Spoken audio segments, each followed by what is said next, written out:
बिस्मिल्लाहिर्रहमानिर्रहीम। अस्सलाम वालेकुम। उम्मीद करता हूँ कि सब ठीक ठाक होंगे, अपने घर खुश होंगे। अल्लाह ताला आपको बहुत ज़्यादा खुश रखे, ढेर सारी खुशियां अता फरमाए, आमीन। मैं जरा सुबह सुबह आया था बाहर खेतों वाल ते सूरज भी माशाल्लाह निकला है। सर्दियों का मौसम आस्ता आस्ता चला गया ते गर्मियां आस्ता आस्ता गिरों आई जाती पियां। सुबह सुबह उठो ना तो महसूस होता जिवें गर्मियां आ गई, हल्की हल्की सर्दी भी लगती है। मेरे नाल है साकिब साहब, ते साकिब साहब ने हले चादर लई दी है, एहदे ते हले सर्दी है। साढ़े आलो जेह्ड़े सर्दी तुर गई दी है, इ'यां नाल नूं घड़ चढ़ी दी है थोड़ी जी। मैं चलो इन्हां नूं भी लगे सर्दी। सुबह सुबह ना परिंदियां दी आवाज़ आती है तो बड़ा सुकून। हूँ वैसे चुप करके इन्हां नूं पता साढ़ा जिक्र होंदा। बहुत ज़्यादा शुक्रिया, तुसीं साडी वीडियोज़ देखते हो, लाइक करदे हो, कमेंट करदे हो ते इसे तरह सपोर्ट करते रहो।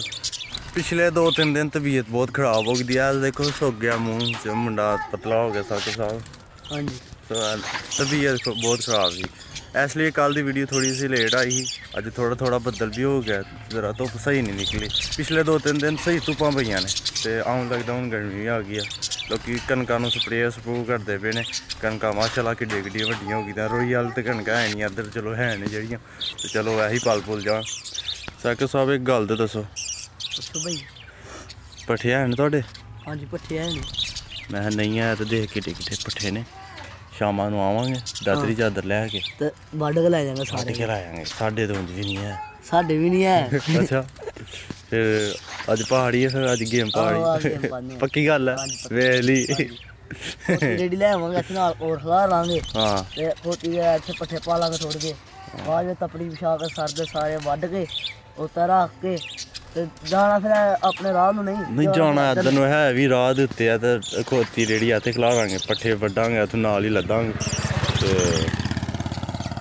गए ते उत्तों दी होग उत्तों दी होग ओकड़े राजा आखा सानूं पुच्छेगा ना, असीं आखांगे कि यार असीं नहीं इत्थों लिआंदे, असीं उत्थों रंगोरू लिआंदे ने। हाँ रंगोरू लिआंदे या करतालू कह देंगे। गुड, सही आइडिया है। इत्थों एंजल जा तानू क्या लगता है सच्ची मुझी चोरी करनी? साकिब साहब दसो, असीं मजाक करने पे, शुगर करने पे। हाँ साडा अपना बड़ा स्टाइल है माशाल्लाह। साकिब होरां दा भी बेबा पट्ठे ने ते चलिए सर, मैनू लगी दी भुख ते लगदी भी माड़ी माड़ी भुख, ते मैं भुख लगन तो पहले चलिए घर जाके जरा रोटियां दा रोटी शोटी खाइए। ए देखो चाचा जान सुबह सुबह स्प्रे करन जा रहे हैं कनकां। पीछे उन्होंने टैंकी रखी थी है।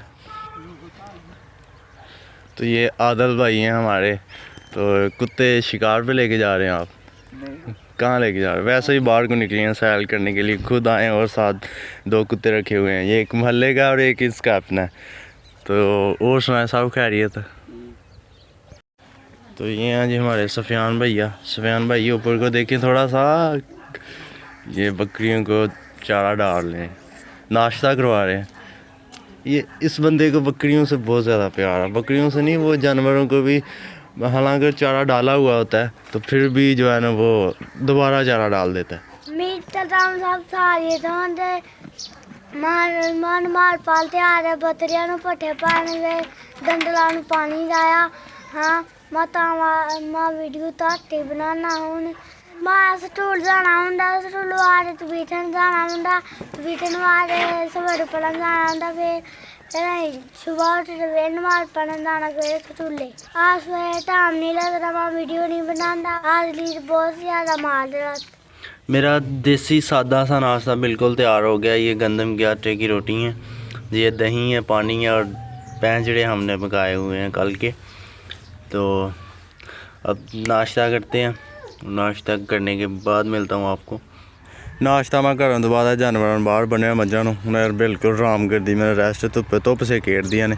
ऐसी जी मेरी अज की छोटी जी वीडियो, उम्मीद है तुहानूं ज़रूर पसंद आई हो कि वीडियो नूं लाइक करो, कमेंट करो, शेयर करो और काइंडली जो लोग नए ने साडे चैनल को सबसक्राइब कर लो। तो हाँ एक और छोटी जी रिक्वेस्ट है, अगर किसी ने सानू इंस्टाग्राम पर फॉलो नहीं किया तो डिस्क्रिप्शन से लिंक है, जल्दी से जाके फॉलो करो। अपना बहुत ज़्यादा ख्याल रखो। अल्लाह ताला तुहानूं बहुत ज़्यादा खुश रखे। अल्लाह हाफिज़।